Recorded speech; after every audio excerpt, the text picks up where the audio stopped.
नमस्कार, स्वागत है आप सबका इनोवेशन क्लासेस के यूट्यूब चैनल में। आज हम लोग पहले वाले क्लास से आगे, यानी पहले क्लास में हमने क्या पढ़ा था, पुर्तगाली, यानी पुर्तगाली शक्ति का भारत में किस तरह से विस्तार हुआ और उनका अंत कैसे हुआ।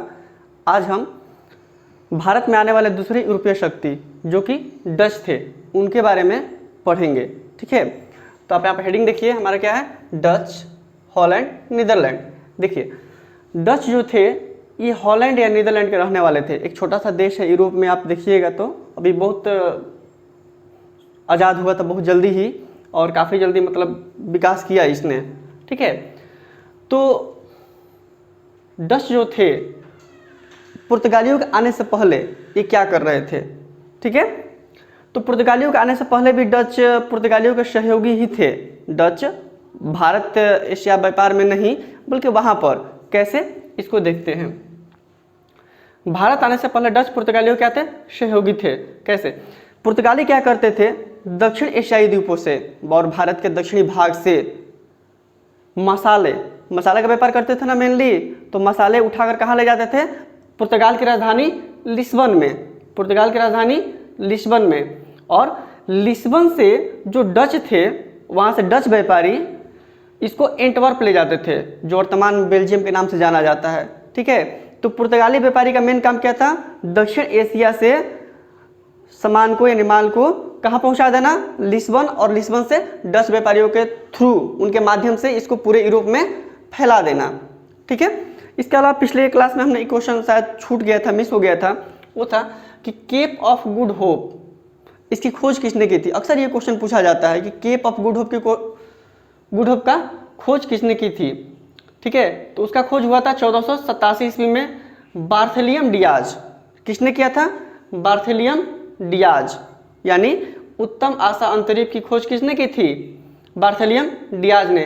कब हुई थी, 1487 ईस्वी में। ठीक है, अब आते हैं, क्वेश्चन ये भी पूछा जाता है कि भारत आने वाला दूसरा यूरोपीय कौन है, तो हमारा क्या आंसर होगा, डच। हमेशा ध्यान में रखेंगे कि डच नीदरलैंड वालों को या हॉलैंड वालों को ही कहा जाता है। वहाँ के निवासियों के लिए हम किस चीज़ का प्रयोग करते हैं, डच का प्रयोग करते हैं। ये कब आए थे भारत में, 1596 ईस्वी में। पुर्तगाली कब आए थे, 1498 में, यानी उनके आने के करीब 98 सालों के बाद डच यहाँ पर आ पाए। ठीक है, आखिर इनको यहाँ आने में इतनी देर क्यों हुई, ये क्वेश्चन सबके दिमाग में उठ सकता है कि अन्य यूरोपीय शक्तियों को दक्षिण एशियाई द्वीपों में या कहा जाए कि भारत में आने में इतनी देर क्यों हुई। तो उसका भी कारण था, हमने बताया था कि पुर्तगाली ने एक कार्टेज आर्मडा व्यवस्था लागू की थी, बहाल की थी। ठीक है, उसके अलावा ये अरब सागर और हिंद महासागर के व्यापार पर पूरी तरह से नियंत्रण स्थापित कर चुके थे। तो जब तक कोई अन्य यूरोपीय शक्ति उसके इस व्यापारिक आधिपत्य को नहीं तोड़ पाती तब तक वो नहीं आ सकती थी। यानी रास्ता पूरी तरह, जो समुद्री रास्ता था वो पूरी तरह से पुर्तगालियों के अधिकार में था, जो किसी दूसरे शक्ति को आने देना नहीं चाहते थे। ठीक है, तो हुआ क्या था, हमने कल भी पिछले क्लास में हमने पढ़ा था कि पुर्तगाल पर 1580 में स्पेन का अधिकार हो गया। यानी जो पुर्तगाल था वो 1580-81 में स्पेन का उपनिवेश बन गया। क्या बन गया, उपनिवेश बन गया। और फिर यानी पुर्तगाल का जो भी था सब कुछ स्पेन के अधिकार में चला गया। यहाँ तक कि भारत का व्यापार भी, दक्षिण एशियाई द्वीपों का व्यापार भी किसके हाथ में चला गया, स्पेन के हाथ में चला गया। फिर 1588 में जो उसका कार्टेज आर्मडा व्यवस्था था उसको अंग्रेजों ने नष्ट कर दिया। अंग्रेजों ने क्या किया, अंग्रेजों ने नष्ट कर दिया। इसके साथ ही यानी जैसे ही अंग्रेजों ने इस व्यवस्था को नष्ट किया, स्पेन के जहाजी बेड़े को हरा दिया, वैसे ही परिणाम क्या हुआ, केप ऑफ गुड होप का जो रास्ता था ये सभी यूरोपीय शक्तियों के लिए खोल दिया गया। यानी अंग्रेजों ने इस पर अपना सिर्फ एक अधिकार नहीं रखा, अंग्रेजों ने इस रास्ते के उपयोग का अधिकार सभी यूरोपीय शक्तियों को दे दिया। यानी कोई भी यूरोपीय शक्ति भारत में या दक्षिण एशिया के द्वीपों में आकर व्यापार कर सकती थी। ठीक है, जो कि पुर्तगाली या स्पेनिश नहीं करने दे रहे थे। ओके, तो यहाँ तक हम लोग समझ लिए। अब देखिए 17वीं सदी में क्या होता है, जो डच थे उन्होंने एक फ्लूट शिप नाम के एक जहाज का आविष्कार किया। तकनीकी और इंजीनियरिंग के क्षेत्र में काफ़ी ज़्यादा प्रगति हुई डचों द्वारा। वहाँ के जो इंजीनियर थे उन्होंने एक फ्लूट शिप नाम के जहाज का आविष्कार किया, बनाया, जो काफ़ी तीव्र गति से समुद्र में यात्रा करते थे और इनको खेने के लिए भी, पहले वाष्प इंजन वाला शायद जहाज में नहीं था, तो खेने के लिए काफ़ी कम लोगों की ज़रूरत भी पड़ती थी और ये काफ़ी हल्के होते थे। तो इस जहाज़ के आविष्कार ने डचों को काफ़ी हद तक आत्मनिर्भर बनाया। इनके अंदर ये महत्वाकांक्षा जगाई कि अब अपने बलबूते पर भी व्यापार कर सकते हैं। ठीक है, पहले ये पुर्तगालियों के साथ सहयोग करके व्यापार करते थे, लेकिन अब इनके पास ऐसे जहाज़ थे जो काफ़ी कम समय में और काफ़ी कम खर्चे में दक्षिण एशिया के द्वीपों तक आ सकते थे। ठीक है, ठीक है। डचों का उद्देश्य क्या था? पुर्तगालियों से मसाले का व्यापार छीनना। आपको ध्यान होगा नीदरलैंड पर स्पेन का भी कब्जा था और नीदरलैंड ने अपनी स्वतंत्रता के लिए काफ़ी ज़्यादा लड़ाई लड़ी थी और इसीलिए एक राष्ट्रीय भावना भी थी कि किसी भी तरह स्पेनिशों को, चूंकि पुर्तगाल स्पेन का उपनिवेश बन चुका था, तो स्पेन के खिलाफ ये भावना थी कि स्पेनिशों को किसी तरह उनसे उनका व्यापार छीन लिया जाए। तो डचों का क्या उद्देश्य था? पुर्तगालियों से मसाले का व्यापार छीनना। यहाँ पर स्पेन भी कह सकते हैं, लेकिन पुर्तगाली चूंकि यहाँ पर सक्रिय थे तो उनसे यहाँ पर कहा जा रहा। फोकस क्या था? इसलिए इन्होंने क्या, मसाले के व्यापार कहाँ होते थे? इंडोनेशिया, जावा, सुमात्रा, स्पाइसलैंड। स्पाइसलैंड मतलब मसाले के जो द्वीप थे वहाँ पे, जैसे मलाया वलाया, और स्पेशली काली मिर्च के व्यापार पर इन्होंने ज़्यादा फोकस किया, क्योंकि काली मिर्च की इनके यहाँ बहुत ज़्यादा डिमांड थी, यूरोप में बहुत ज़्यादा डिमांड थी। ठीक है, तो हम एक बार फिर से देख लेंगे कि डचों का मुख्य फोकस किन किन द्वीपों पर हुआ। इंडोनेशिया एक बहुत बड़ा द्वीप समूह है, आप ध्यान रखेंगे, कई छोटे मोटे द्वीप हैं यहाँ पे। ठीक है, तो सिर्फ इंडोनेशिया अकेला मतलब एक छोटा सा देश नहीं है। जावा, सुमात्रा, स्पाइसलैंड। ठीक है, पहले इन द्वीपों पर पुर्तगालियों का अधिकार हुआ करता था, लेकिन धीरे धीरे पुर्तगालियों से इन्होंने इनके द्वीपों को छीनना शुरू किया। ठीक है, नीदरलैंड का इतना ज़्यादा विकास हुआ 17वीं सदी में कि जो एम्स्टर्डम था, एम्स्टर्डम नीदरलैंड का प्रमुख शहर है, वो यूरोपीय व्यापार का महत्वपूर्ण केंद्र बन गया। क्वेश्चन ये पूछा है एक बार शायद पीजीटी में, केबीएस पीजीटी में पूछा था कि 17वीं सदी में यूरोपीय व्यापार का सबसे महत्वपूर्ण केंद्र कौन था? तो क्या था? एम्स्टर्डम था, और इसमें कहीं ना कहीं फ्लूट शिप का बहुत ज़्यादा हाथ था। ठीक है, अब देखिए क्वेश्चन पूछा जाता है कि भारत आने वाला सबसे पहला डच व्यापारी कौन था? भारत आने वाला सबसे पहला डच व्यापारी कौन था? तो वो था कार्नोलिस द हस्तमान। कौन था? बहुत बार ये क्वेश्चन पूछा गया है। ये कब आया था? 1596 में। कार्नोलिस द हस्तमान कब आया था?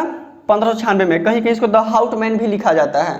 ठीक है, तो उस पर ज़्यादा नहीं जाना है, आप ऑप्शन में आएगा तो आप आसानी से इसको कर सकते हैं।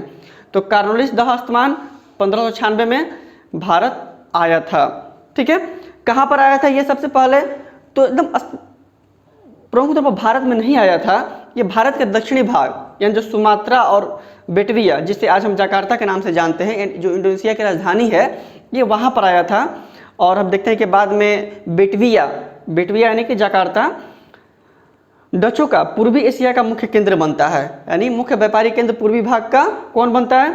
बेटविया बनता है। आज में इसका जकार्ता नाम हो गया है। ठीक है, 1602 में वहाँ की संसद ने डचों को यानी डच व्यापारियों को एक अधिकार पत्र दिया, करीब 21 वर्षों के लिए अधिकार पत्र दिया, यानी भारत या दक्षिण एशिया के द्वीपों के साथ व्यापार करने का अधिकार प्रदान किया। और डच ईस्ट इंडिया की कंपनी की स्थापना भी की गई। कब की गई? 1602 में। 1602 में डच ईस्ट इंडिया कंपनी की स्थापना की गई। यह जो कंपनी थी पूर्णतः व्यापारिक संस्था थी। कैसी थी? पूर्णतः व्यापारिक संस्था थी। हालांकि इसका जो स्थापना किया गया ये संसद के आदेशानुसार ही किया गया, लेकिन फिर भी इसमें निजी व्यापार भी होता था। डच व्यापारिक व्यवस्था कार्टल पद्धति पर आधारित थी। ये देखिए क्वेश्चन काफ़ी नया है, कहीं आपको नहीं मिलेगा। ठीक है, जो डच व्यापारिक व्यवस्था जो थी ये सहकारिता, जैसे साथ मिलजुल कर कार्य करने की भावना, यानी जिसे कार्टल पद्धति कहा गया है, उस पर आधारित थी। ठीक है, तो इतना हम लोग समझ गए क्या क्या हुआ। चलिए अब आते हैं कि भारत में डचों द्वारा स्थापित फैक्ट्रियाँ। अक्सर यहाँ से काफ़ी ज़्यादा क्वेश्चन आते हैं, 2-3 तरह के क्वेश्चन यहाँ से पूछे जा सकते हैं। पहला तो डचों द्वारा स्थापित की जाने वाली पहली फैक्ट्री कौन सी थी? दूसरे आपको ऑप्शन में से दे देगा, 3-4 फैक्ट्रियों के नाम दे देगा और पूछेगा कि डचों ने यहाँ पर किस जगह पर अपनी फैक्ट्री स्थापित नहीं की थी। ठीक है, तो डचों ने मछलीपट्टनम में 1605 ईस्वी में अपनी पहली फैक्ट्री स्थापित की। पहली फैक्ट्री कहने का मतलब पहली व्यापारिक कोठी स्थापित की, ठीक है। दूसरी कोठी उन्होंने 1610 में पुलिकट में स्थापित की, लेकिन 1612 में क्या हुआ कि पुर्तगालियों ने इस फैक्ट्री को नष्ट कर दिया, यानी यहाँ पर हमला करके नष्ट कर दिया। तो फिर डचों ने क्या किया, वहाँ की पूरी किलेबंदी करवाई और किले का क्या नाम दिया, फोर्ट गैलरिया, फोर्ट गैलरिया। इसके अलावा डचों ने चंद्रगिरी के राजा से समझौता भी किया और पुलिकट को पूरी तरह से अपने नियंत्रण में ले लिया और यहाँ पर अपना उपनिवेश स्थापित किया। देखिए, उपनिवेश में और फैक्ट्री में काफ़ी अंतर है। उपनिवेश का मतलब होता है कि मातृशक्ति यानी कि जो जिसका नियंत्रण है वहाँ के पूरे संसाधनों का उपयोग कर सकती है अपने हित के लिए, लेकिन फैक्ट्री या व्यापारिक कोठी सिर्फ व्यापार तक ही सीमित होता था, ठीक है। तो पुलिकट में पूरी तरह से इनका उपनिवेश बना। और एक क्वेश्चन यहाँ पर पूछा जा सकता है कि डचों ने यहाँ पर जितनी भी फैक्ट्रियाँ बनाई, उनमें से कितनी दुर्गीकृत थी। तो मात्र एक ऐसी फैक्ट्री थी या एक ऐसा किला था जो क्या थी, पुलिकट का किला जो था वो दुर्गीकृत थी, ठीक है। बाकी सारी व्यापारिक कोठियाँ बस ऐसे ही नॉर्मल थी, सिर्फ व्यापारिक भवन नाम का थी, ठीक है। तो यहाँ पर यह क्वेश्चन आपसे पूछा जा सकता है, ठीक है। दूसरे, पुलिकट में इन्होंने स्वर्ण सिक्के का प्रचलन भी किया, जिसे पैगोडा कहा जाता है। क्या कहा जाता है, पैगोडा। पैगोडा नाम का स्वर्ण सिक्के चलाने का श्रेय आपका डचों ने यहाँ पर पुलिकट में चलाया था, ठीक है। उसके अलावा तीसरी जो फैक्ट्री इन्होंने बनाई सूरत में 1616 में। एक बात ध्यान रखिएगा, डचों ने जो भी फैक्ट्रियाँ बनाई आपका पश्चिमी तट, दक्षिणी भाग और पूर्वी तट के एरिया में ही बने। जो तटीय जो इलाके थे वहीं पे इन्होंने फैक्ट्रियाँ बनाई, ठीक है। तो तीसरी सूरत में 1616 में, पिपली 1627 में, पिपली यहाँ पर फैक्ट्री और व्यापारिक कोठी बनाई इन्होंने। कब, 1627 में। ये बंगाल की प्रथम डच फैक्ट्री थी। क्वेश्चन आपसे पूछा जा सकता है कि डचों द्वारा स्थापित बंगाल में प्रथम फैक्ट्री कौन है, तो क्या है, पिपली। फिर करिकल में 1645 में, चिंसूरा कहाँ पड़ता है, बंगाल में, यहाँ पर 1653 में। कासिम बाजार ये पटना में पड़ता है, कहाँ, पटना, काफ़ी अंदरूनी एरिया है। ये हमको लगता है कि चूँकि उसमें गंगा से हल्दिया तक यानी जो हुगली नदी है वहाँ तक बंदरगाह यानी नावों द्वारा, जहाज़ों द्वारा यात्रा की जाती होगी, इसलिए पटना के कासिम बाजार में इन्होंने अपना फैक्ट्री स्थापित की। फिर बालासोर उड़ीसा में 1663 ईस्वी में इन्होंने फैक्ट्री स्थापित की। फिर कोचीन में 1559 से 63 के बीच में पुर्तगालियों से काफ़ी ज़्यादा संघर्ष हुआ, तब जाकर 63 के आसपास ये फैक्ट्री स्थापित हो पाई। एक चीज़ और ध्यान रखिएगा, ये जितनी भी फैक्ट्रियाँ स्थापित की गई अधिकांश पुर्तगालियों से छीनकर स्थापित की गई, यानी वहाँ से पुर्तगालियों को निकाल बाहर किया गया, फिर डचों ने अपनी फैक्ट्री स्थापित की, ठीक है। मछलीपट्टनम कहाँ पड़ता है आपका, आंध्र प्रदेश में। मछलीपट्टनम आंध्र प्रदेश, ठीक है। भारत से बाहर स्थापित डचों की फैक्ट्री है, इसको भी देख लेते हैं। पहले जो फैक्ट्री भारत से बना थे बेटवैया में 1613 ईस्वी, 1613 ईस्वी में। फिर मलक्का में 1641 ईस्वी में। फिर श्रीलंका में 1658 ईस्वी। आप इसको बढ़िया से देख लीजिएगा। ये जितनी भी फैक्ट्रियाँ थी, चाहे वो भारत में हो या भारत से बाहर, अधिकांशतः पुर्तगालियों से छीनी गई थी, यानी पुर्तगाली व्यापारियों को वहाँ से हटाकर उनसे छीना गया था, ठीक है। अगर कभी क्वेश्चन ये पूछ दे कि भारत में पुर्तगाली की जो भी फैक्ट्रियाँ थी या जो भी व्यापारिक कोठियाँ थी, व्यापारिक प्रतिष्ठान थे, उनमें से सबसे लाभ में कहाँ की फैक्ट्री थी, तो वो थी सूरत की फैक्ट्री। सूरत की जो डच फैक्ट्री थी, ये सभी प्रतिष्ठानों में, सभी व्यापारिक कोठियों में सर्वाधिक लाभ में थी, ठीक है। दूसरे, डच किस किस चीज़ का व्यापार करते थे और कहाँ ले जाते थे, ठीक है। क्योंकि डचों ने पूर्वी तट पर, पश्चिमी तट पर, दोनों जगह पर अपनी फैक्ट्रियाँ स्थापित की, तो सभी जगह से एक ही चीज़ का व्यापार तो करते नहीं होंगे। तो हम देख लेते हैं कि कहाँ कहाँ से वे क्या निर्यात करते थे। बंगाल से काफ़ी महत्वपूर्ण फैक्ट्री थी वहाँ पे इनकी। बंगाल से डच सूती वस्त्र, किस चीज़ का, सूती वस्त्र, रेशम, शोरा, अफीम, ठीक है, इसमें से भी रेशम, सोरा और अफीम का निर्यात ये चीन में करते थे, यानी चीन को बेचते थे। और सूती वस्त्रों को कहाँ ले जाते थे? यूरोप में। ठीक है, चूंकि सूती वस्त्रों की यूरोप में काफ़ी ज़्यादा डिमांड थी, लेकिन अफीम की डिमांड चीन में बहुत ज़्यादा थी, रेशम की डिमांड चीन में काफ़ी ज़्यादा थी। ठीक है, चलिए मछलीपट्टनम से ये क्या थी करते थे? मछलीपट्टनम से ये नील का व्यापार करते थे। ठीक है, आपको याद होगा कि मछलीपट्टनम डचों द्वारा स्थापित प्रथम फैक्ट्री थी। मछलीपट्टनम कहाँ पड़ता है? आंध्र प्रदेश में। और कब स्थापित की गई थी ये फैक्ट्री? 1605 ईस्वी में। हमेशा ध्यान रखिएगा, बहुत बार ये क्वेश्चन पूछता है कि डचों द्वारा स्थापित प्रथम फैक्ट्री कौन थी, या डचों ने अपनी पहली फैक्ट्री कहाँ स्थापित की थी। ठीक है, दूसरे कोरोमंडल तट, आपका जो पश्चिमी तट पर ये स्थित है, यहाँ से ये किस चीज़ का व्यापार करते थे? कपड़े का व्यापार। किस चीज़ का व्यापार? कपड़े का व्यापार। के बार देखिए, सोचिएगा आपकी कोरोमंडल तट और मालाबार तट दोनों पश्चिमी तट पर स्थित है। मालाबार तट से मसाले का व्यापार होता था और कोरोमंडल से कपड़े का होता था, लेकिन दोनों में डचों ने कोरोमंडल तट के व्यापार को ज़्यादा तवज्जो दी, कपड़े के व्यापार को ज़्यादा तवज्जो दी। जबकि हमने शुरू में पढ़ा था कि डच जो थे ये मुख्यतः मसाले के व्यापार पर आधिपत्य जमाना चाहते थे। तो उसका कारण ये था कि मसालों से कहीं ज़्यादा फायदा इन्हें कपड़े के व्यापार में होता था। ठीक है, यानी मालाबार तट से मसाले के व्यापार की अपेक्षा कोरोमंडल तट से कपड़े के व्यापार में इन्हें ज़्यादा फायदा था, इसीलिए इन्होंने कोरोमंडल तट से कपड़े के व्यापार पर ज़्यादा फोकस किया। ठीक है, अब आते हैं, एक और क्वेश्चन और भी पूछ सकता है कि वस्त्र निर्यात को, ठीक है, भारत से वस्त्र निर्यात की मुख्य वस्तु बनाने का श्रेय किसका है, किसको दिया जाए? तो है डचों को। भारत से वस्त्र के निर्यात को मुख्य वस्तु बनाने का श्रेय डचों को ही है। डचों से पहले वस्त्र यहाँ का मुख्य निर्यात की वस्तु नहीं थी, लेकिन डचों ने कपड़े को, वस्त्र को यहाँ के मुख्य निर्यात की वस्तु बनाया। ठीक है, अब एक चीज और देख लेते हैं कि डचों को कब आए थे? 1596 में। आपको याद है कि उसके कुछ ही सालों बाद आपका 1600 ईस्वी में अंग्रेज आए। कौन आए? अंग्रेज आए।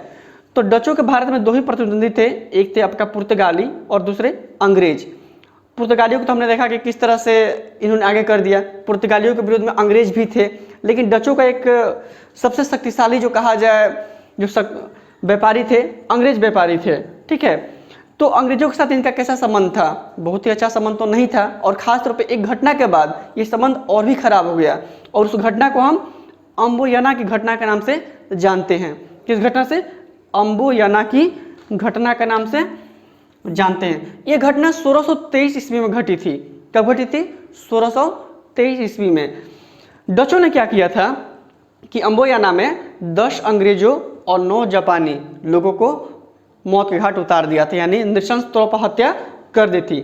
इसका परिणाम क्या हुआ कि अंग्रेज डचों से घृणा करने लगे, यानी जो संबंध थे अंग्रेजों और डचों के बीच में ये बहुत ही ज़्यादा खराब हो गए।